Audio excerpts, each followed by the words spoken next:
Midyeng tabiriba mayam pumnamakpu amuka na taram noksari. Ngasigi episode asidi aikoina nungtigi day to day life ta itat tatna sijinaba pochai sing hairiba pochai sing asi India gi mapan lam kharda sijinaba yadaba ban tauba asigumlaba pochai singi list ama pudunu laksari. Mayam su interesting oigadra hina khanjai video asi loibu phawdang midyeng taminasi. Aikoina TV da pisak piklingai dagi advertisement da su adum urakpa ngasi su adum mayamna yamna pamna sijinariba dukan amadi store singda yamna marang kaina thamliba life boy hairiba shop asi USA dadi mi singna sijinade shop asi sabada sijinariba chemical composition singsina skin da amanga ta thogali haiba sini मियोइबगी हक्चांगी उनसा से सा सनगी उनसागा येंगनरुबा मतमदा यामना पाई मरम असिना soap असिबु मखोइना सा सन सिंग इरुजबदा सिजिनै इंडिया की मिडिल क्लास फैमिली सिंगी ड्रीम कार अमा ओइरिबा अल्टो 800 अमसुंग टाटा नैनो असि USA कनाडा अमसुंग ऑस्ट्रेलिया न चिंगबा लेबाक सिंगदा अमता सिजिनबा यादे बैन तवी मसिगी मरम असि गाड़ी असि global NCAP crash test fail ओइबगिनी गाड़ी असिगी स्ट्रक्चर अमसुंग हापलिबा एयर बैग की क्वालिटी असि एक्सीडेंट थोकपा मतमदा तोंगलिबा मी सिंगिदमक्ता सेफ ओइरोइ हाइबा सिनी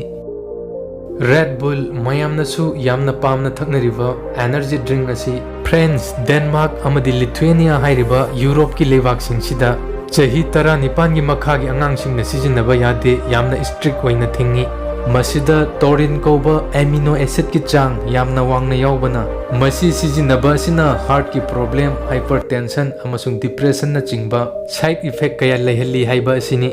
मसिदा सुनतना रेड बुल दा कैफीन यावी मसिना प्रेग्नेंट ओइबा नुपी सिंगना थकपा मतमदा मिसकैरेज ओइबगी चांग यामना वांगी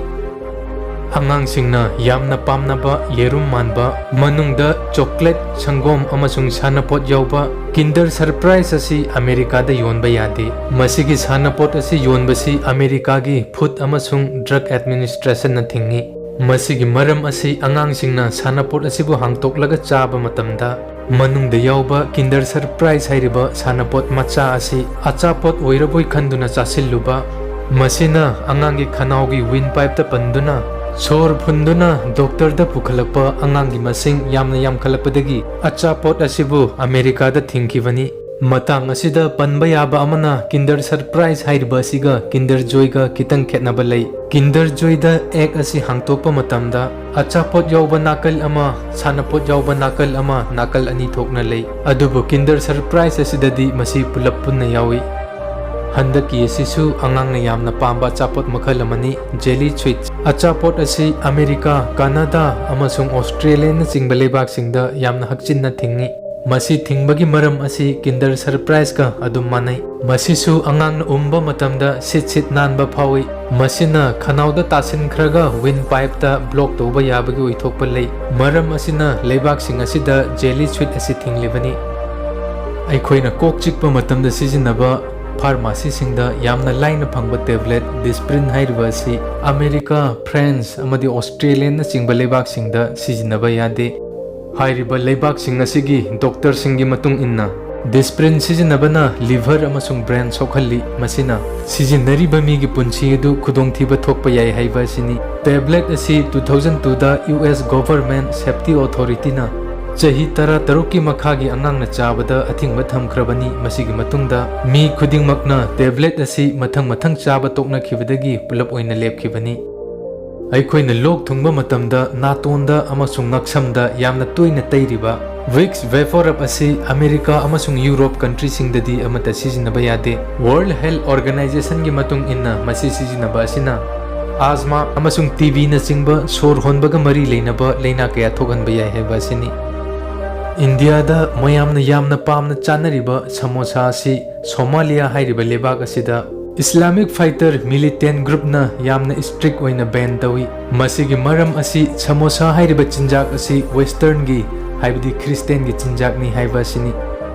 raw milk natraga unpasteurized milk sungbada ngairiba sangom aikhoigi iramdam asidadi masina hena sengle haina sijinari adubu asigumlaba sangom sing asi Canada amasung America da makhoigi FAD haibdi Food and Drug Administration na thingi sungbada ngairiba pasteurized tawdriba sangom singda hakchangda mangningai oiba microbes amasung germ sing yauri masi direct thakchinbana hakchangda diarrhea vomiting amasung kidney failure na chingba side effect kaya thoganba yai hairi lau singubada mahi marong singbu amang atadagi kannaba pothok henna leinaba amasung mahi marong singbu kuina sangna liduna thambada mateng pangliba pesticide sing asi taibang miyobagi hakchangi damaktadi mangningai oidaba natte masi pumnamak asi yenglaga prithibigi lebak chamaga humphuni thoina pesticide makhal chamliga humphu ban tawkhrabani adubu mapalgi lamsingda thingkhraba pesticide makhal humphudi India gi market singda ngasisu irai laina phangli